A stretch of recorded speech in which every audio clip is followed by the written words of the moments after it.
Ey Rabbimiz, bizi yaratan, bizi yaşatan, bize dünya ve ahiretin saadetini ikram eder. Dünya ve ahiretin saadeti nerededir? Öğrenelim. Buyurun ey yaran Şah-ı Merdan. Sizin ilminize alem hayran. Maşaallahu kân. Emalem meşalem yok.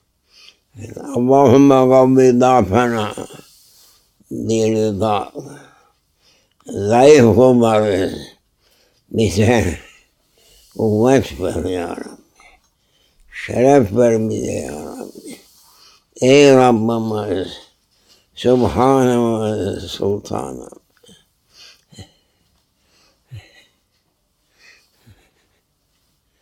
Sabahtan akşama, akşamdan sabaha. Başka sözümüz olmazsa, yalnız Rabbimizin şerefinden, Habibinin güzelliğinden, melekutun şeref, izzet makamlarından söyleyip de kuvvet alsak ne kadar hoş olur. Ne kadar hoş olur. İnsan konuşan mahluk.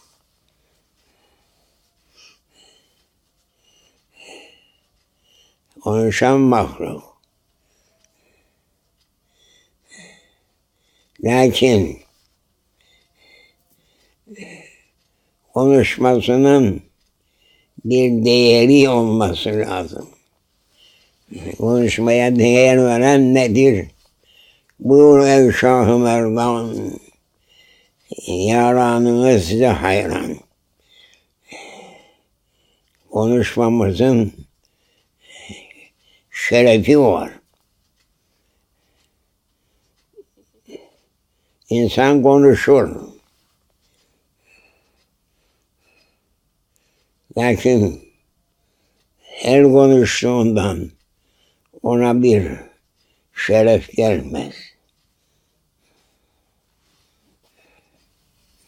Şerefli olmak istersin. Ey yaran. Şerefli olmak istersen bak kendi şerefin nedir?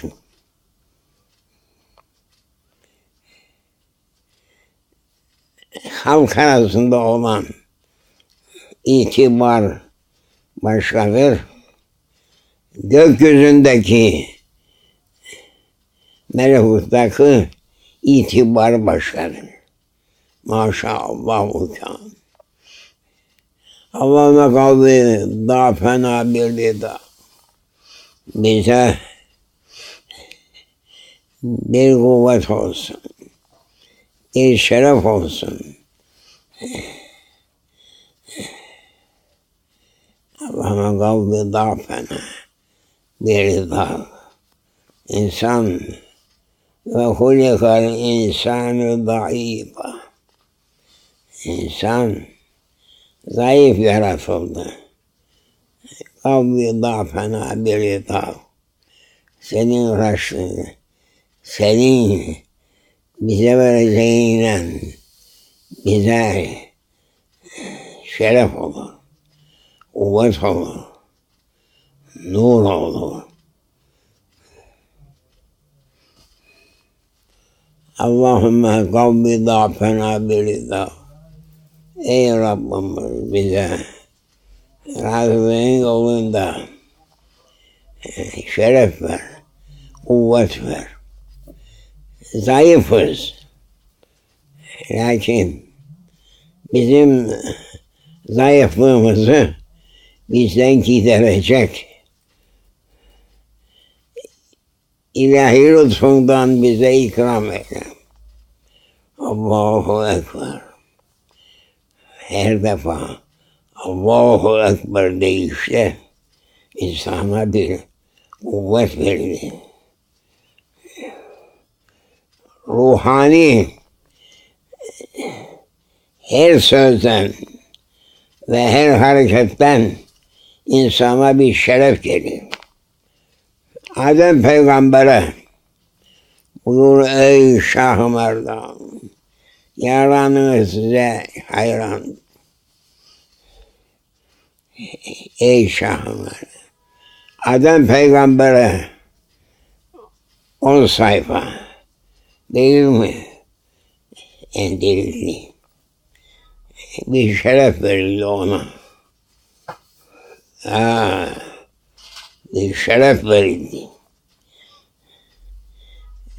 Ondan sonra evlatlarından gelen mübarek Enbiya-i İzam vardı. Onlara şeref verildi. Neyle? Allah-u Zülcelal onlara hitap eyledi. İlahi hitaba mazhar oldu.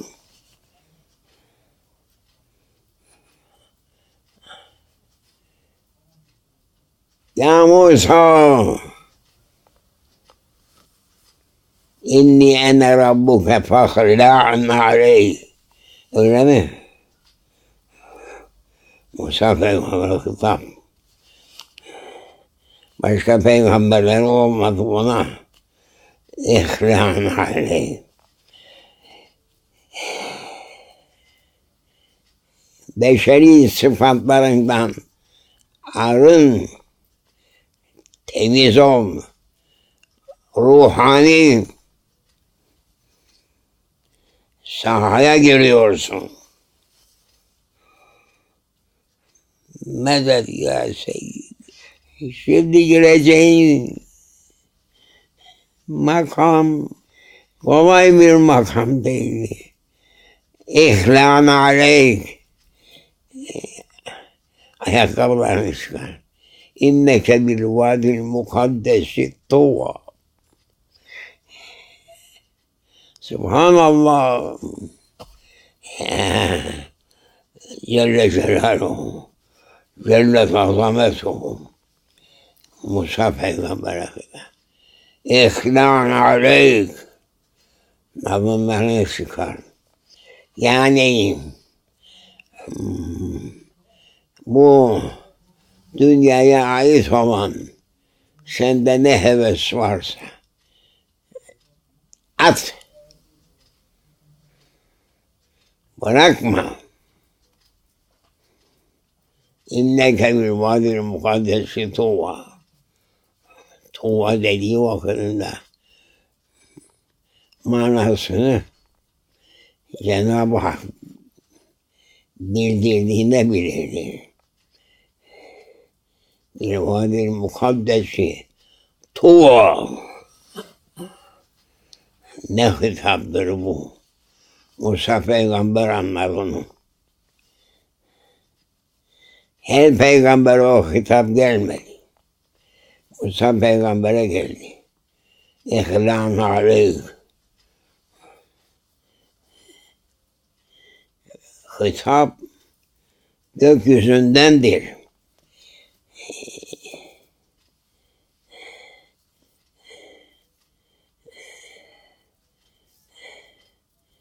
Yaklaş ya Musa. Yaklaş ya Musa. Gökyüzünden hitaptır. Nasıl yaklaşacaksın? O beşeri sıfatından uzaklaş. Ruhani libas giydireceğiz. Mehmet Efendi. İhlâ'n aleyh. Beşeri sıfatını bırak. Sana giydireceğiz bir libas. Oh, kimse kuvvet geliyor. İkram aleyh. Çıkar beşeri sıfatını at. Bizim huzurumuzda dünyaya ait olan hiçbir şeyin kıymeti yoktur. Naleyh dediği en aşağı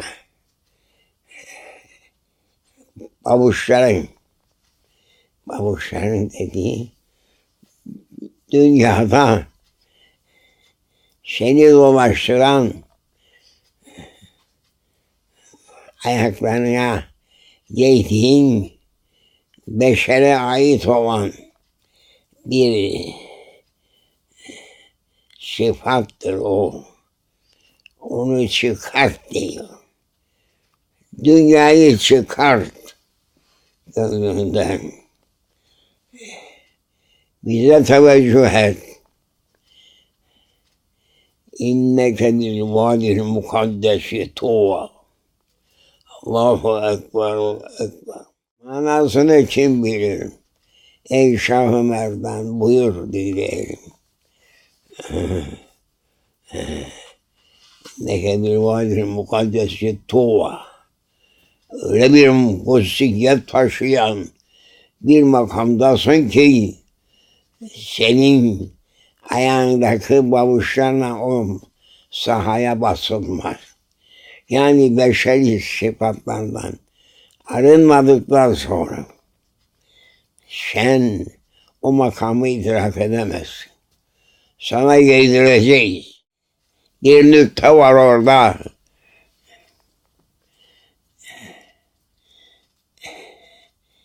Şeyh Mehmet Efendi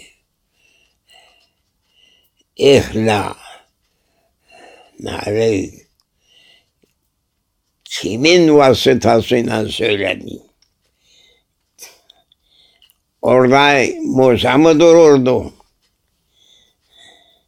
Cenab-ı Hakk'ın hitabı geldiğinde Cenab-ı Allah'ın hitabını Musa'ya yetiştiren kimdir? Allahu Ekber.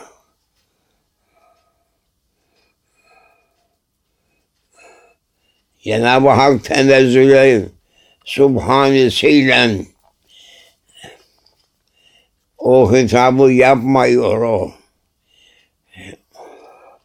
Onu Allah'ın sevgilisinin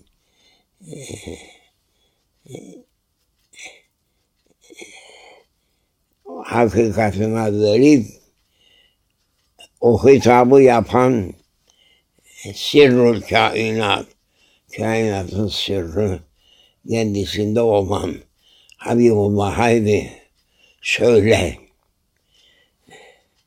Cenab-ı Hak tenezzülü subhanesiyle orada Musa Peygamber'e ayakkabını çıkar demeye Allah'ım ya Rabbim herkes zanneder ki Cenab-ı Hak kapıcılık yapıyor da ayakkabını çıkar. Tövbe ya Rabbim. İhran aleyh. Kimden kime hitap edeyim? Talimatı değil. Nasıl çıkacak? Naleyh. O efendim cani kapılarında ayakkabıları toplayan adam var. Sesleniyor yahu. Ayakkabını burada bırak da gir. Bre Cenab-ı Hakk'ın Ecelü Ala Subhanahu ve Teala'nın azametini idrak etmeye bak. İhlan aleyh. Kim dedi? Kapıdaki bekçi mi? Musa Peygamber'e hitap ediyor. Ve diyor ki ayakkabılarını çıkar. Bir Allah'ın Şan uluhiyeti nerede? Nasıl söylersin sen? Musa Peygamber'e Allah ayakkabılarını çıkar dediğin ne manadır bu?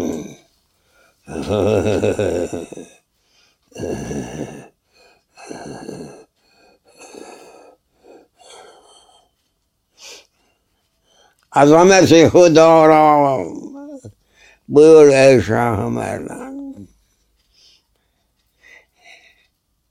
Musa Peygamber'e hitap kimdendi? Ayakkabılarını çıkar. Cenab-ı Hak konuşması Cenab-ı Rabbul İzzet'in konuşması bu mu? Şeyh Muhammed kapıda camiye girerken bir acamiye bey ayakkabıları çıkart diyen adama benzet. Ayıptır en azından. Buyur ey Şah-ı Merdan, ey mübarek sultan, ne güzel söylüyor. İhlas. Kim söyledi? Kapıcı mıydı Cenab-ı Allah? Musa Peygamber'e hitap etsin. Ayakkabılarını çıkar. Bak. Bizim anlayış müstevamız neyse Hacı Muhammed o müstevadan bir melek konuştu.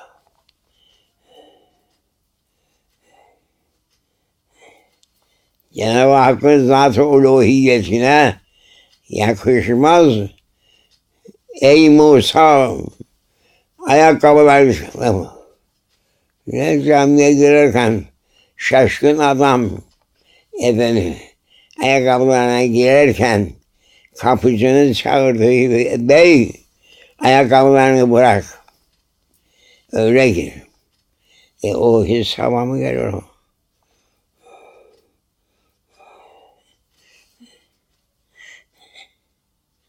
Allahu Ekber. Kur'an-ı Azimüşşan. Musa Peygamber'e kim konuştu? Ya Musa ehlan aleyh öyle mi? İhtar da geliyor arkasından. İnneke bil vadil mukaddesi tuva. Ne altı üstüne deniz zelzele oldu. O hitap doğrudan Zat-ı Ecelli alasından gelirse Cenab-ı Hakk'ın yok.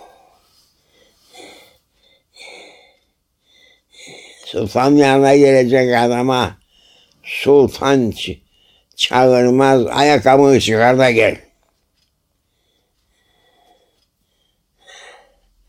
Allah Subhanahu ve Teala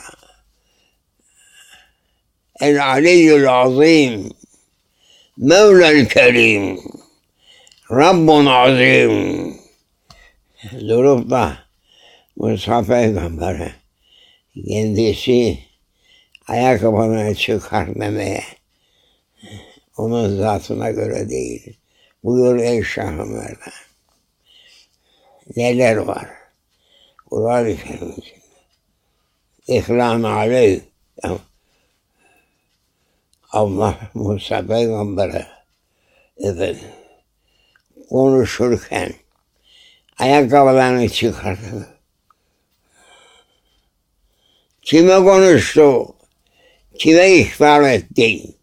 Kime anlatmak istedi Cenab-ı Allah? Allimna. Ey sultanlar bize ey Şah-ı Merdan anlatın. İnneke ya Musa ihtar ediyor. Bir vadil mukaddes hususiyeti bilinemeyecek azamet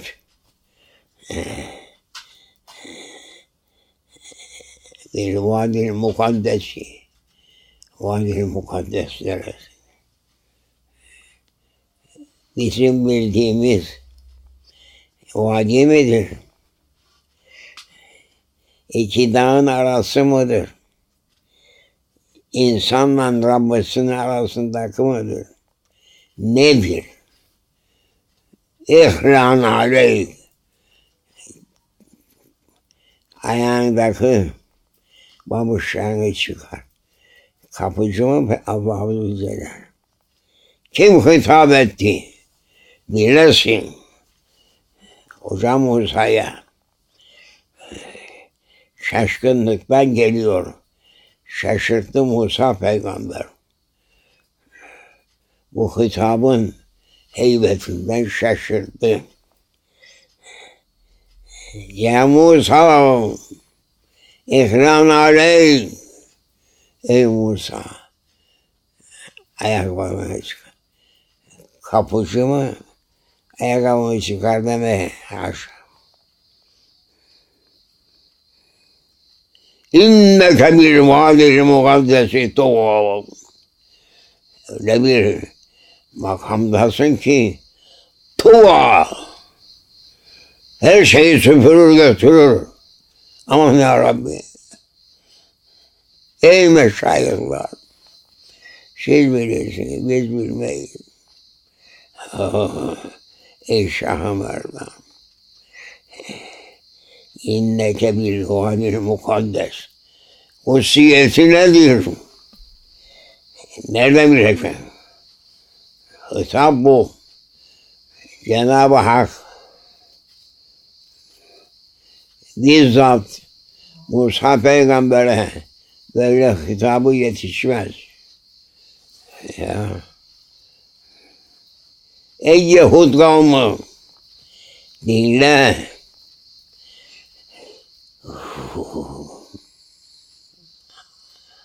Allah-u Zülcelal Musa peygambere bizzat hitap etti mi etmedi mi? Musa değil bir Musa. Bin Musa'nın kuvveti onda olsa dayanamaz Hacı Mehmet. O hitaba. Bin kere bin kuvveti o hitaba dayanamaz. Kim var?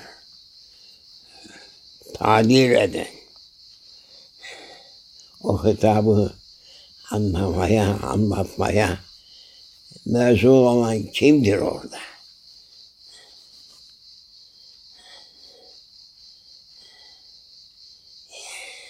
Yani aleyh. Ayakkabı. Ayakkabı. Sarayın kapıcısı gibi ihtar ayakkabılarını çıkar. Ayakkabısı neydi Musa Peygamber? Ve kimden izin alıyordu? Ve makamın ismini söyledi.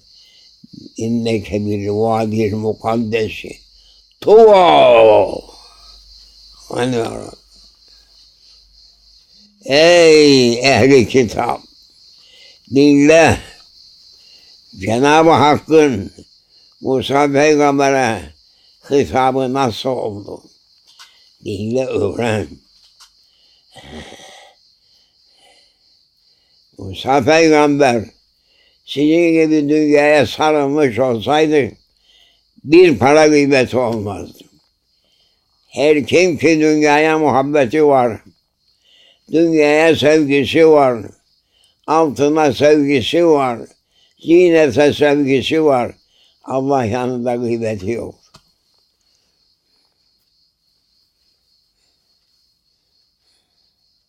Allemu, öğrenin. Bekçisi mi orada? Hitap kimdendir? Ya Musa, Fahrehne aleyh. Bu emir zat-ı uluhiyetinden Resen mi yoksa vasıtayla? Dayanamaz. Musa Aleyhisselam değil, 1000 Musa'yı erirdi orada. O hitabı ona işittiren kudret sahibi kimi vekil etti ki o söylesin. Fakhran aleyh. Ayakkabıyla gelme. Pabuçlarını çıkar. Kapıdaki bekçi mi? Bu sözü söyleme. Cenab-ı Allah'ın kelamı bu kadar aşağıda bir söz müdür? Allah-u Zülcelal fakhran aleyh buyurdu. Kimdi buyuran? Kimi vekil etti? Sultan kapıcı korur. Der ki böyle emir, bu emir üzerine dur orada. Allahu Ekber. Allahu Ekber. Allahu Ekber ve Eşel. Ala ve Azam ve Ekrem. Allahu Ekber. Abi Şahım, buyur Şahım Erdan. Azametinden söyledik sonra insanın kalbine tazim gelir. Tazim gelir. 5 para pazara çeksen 5 para etmeyen adam kendisini bir şey yerine sayıyor da saydırmak ister. Ben filanım diyor. Ben filanım diyor.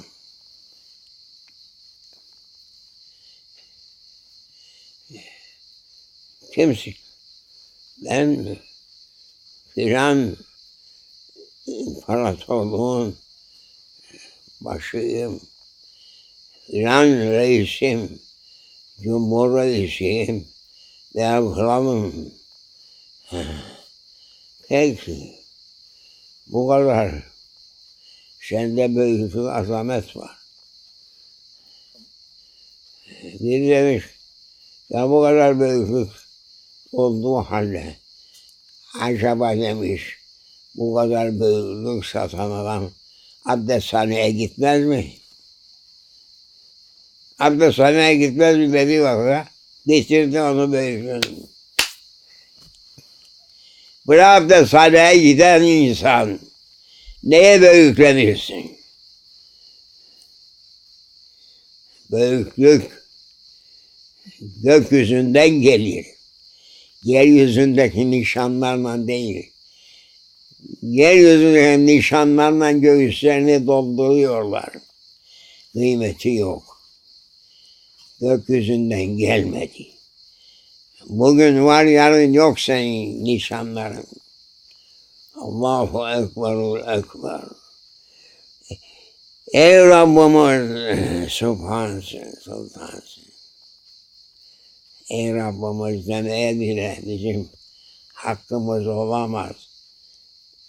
Ey Habiballah, ey Şah-ı Merdan, bize yolların güzelliğini göster, öğret. Teallemu, öğreniniz. Neyi öğrenin be? Bu dünyada yiyip içip abdesthane doldurmaya. Bu insanın şerefi bu değil. Şerefimiz ruhanidir. Buyur ey Şah-ı Merdan. Vur kafalarına. Sahte insanlarla kendini bir şey sayanlar bugün varsa yarın sıfırlanır, biter gider. Ya Musa Haqqani aleyh. Musa'ya bu hitap kimden, resen doğrudan o hitap sahibine yetişemez.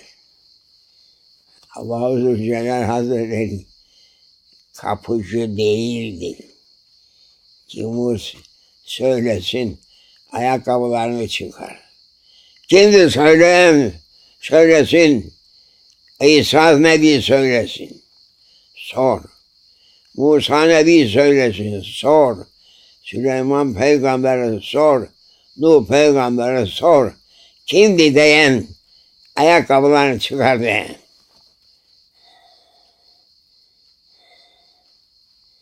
Allahu Ekber. Allahu Ekber. Allahu Ekber ve lillahilhamd. Ben Süleyman'ım dedi Süleyman Peygamber. Hükmederim, mağribe mahşuk ederim. Emrolundu. İnsi cinne hükmetsin.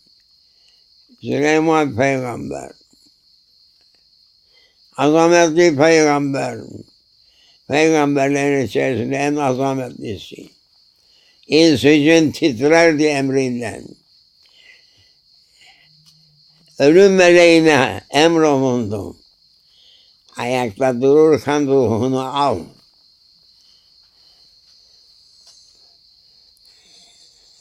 Süleyman Peygamber ayakta durup asasıyla böyle nazar ederken ruhu kabz oldu.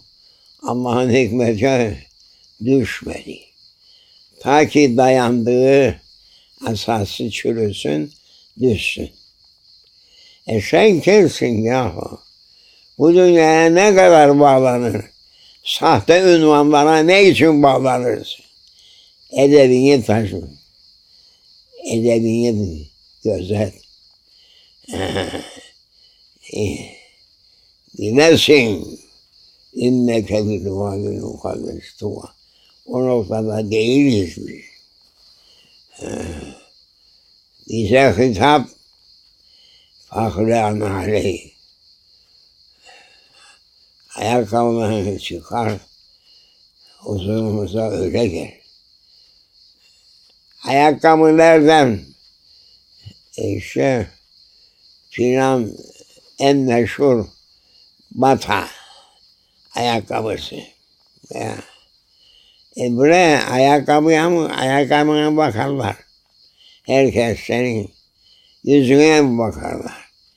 Bir de ayakkabısına koy, öyle mahsus görünsün ayakkabı. Aklı olmayan, fikri olmayan, zevki olmayan bir sürü haşerattır bunlar.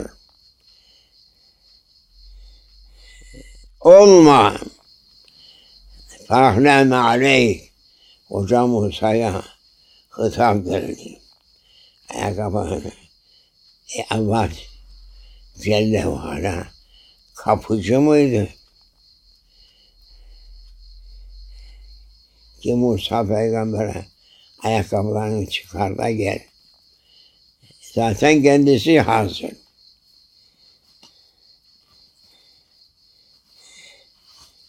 Cenab-ı Hak hazirun gayre gayb. Allah neye buyurdu onu? Haqqani aleyh. Kul haddini bilsin. Edeb öğretiyor. Bir kelime o. Ya Musa Haqqani aleyh. Seni kulluktan uzaklaştıran ne varsa çıkart at. Bize teveccüh et. Allahu Ekber. Azam ve ala ve ekrem. Subhanahu ve Teala. Kapıcılık mı yapıyor? Haqqani aleyh. Kimdir hitabı yapan? Şunu dökecek yüzün. Yüzündeki nikab nedir Allah? Senin güzelliğin gibi güzellik yok. Bununla beraber yüzünde senin hicap olmaz. Ne noksandır ki yüzünü kapatırsın ve çağırıyor evliyalar, enbiyalar. Allah. Ayakkabını çıkar anlayasın. Ey Benu İsrail! Musa Nebi'nin adeti aldığı talimat buyken siz dünyaya sizden fazla dünyaya sarılan var mıdır?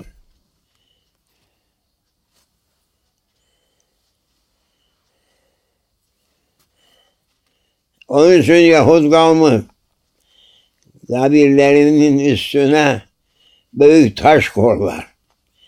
Ne için kalkıp da bizi rezil etmesin diye uğraşırlar. İsrailoğullarının kabirlerinin üstünde büyük taş var.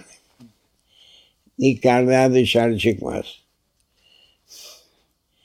Tanı, seni yaratanı tanı, azametinden noktanın noktasını söyleyemeyiz. İnneke bil vadil mukaddesi tuva. Bu vadi dünyada mı, dünyanın dışında mı? Vadil mukaddesi neresidir? Mukaddes vadi. Ara ey Yahud, nerededir? Filistin'de mi? Amerika'da mı? Rus'ta mı? Japon'da mı? Nerededir? Sor anla bakalım.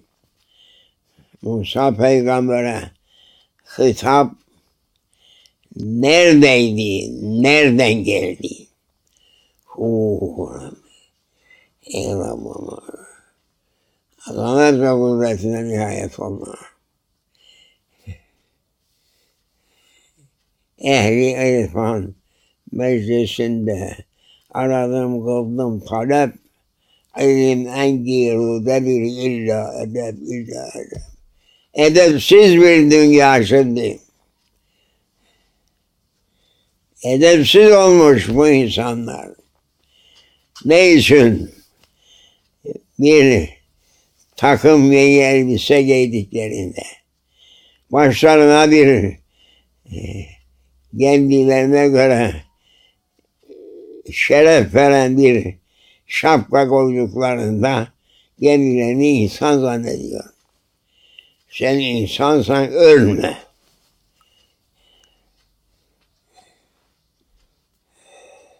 Hay sıfatı giydir Allah.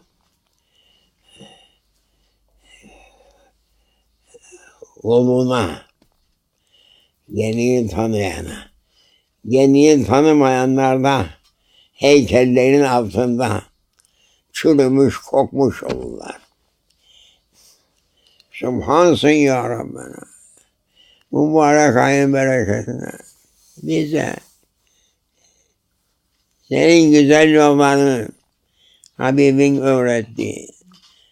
Onun öğrettiklerinden Şah-ı Merdan bize de halimizi, şanımızı bilelim. Allahu Ekber diyelim. Allahu Ekber diyelim. Allahu Ekber ecellü azamu ecel diyelim. Diyelim. Büyüklenme. O yüzden padişahlar selamla, cuma selamına çıkarken ehali çağırırdı. Büyüklenme padişahım, senden büyük Allah vardır diye millet çağırır, başını böyle eğer. Sultanlarda edep vardı. Şimdiki insanlarda edep yoktur. Kıymetleri yoktur. Ey Rabbim, Subhanım Sultanım, buraya Şah-ı Merdan, bu bizim gibilere yaranınız olmak iddiasında bulunan bizlere bir şey öğretin. Öğretiniz, öğrenelim, edep öğrenelim. Edepsizler cennete girmez. Ey Şah-ı Merdan, bize öğretiniz. Kuvvet gelsin vücutlarımıza, ruhaniyetimiz açılsın. Fatiha.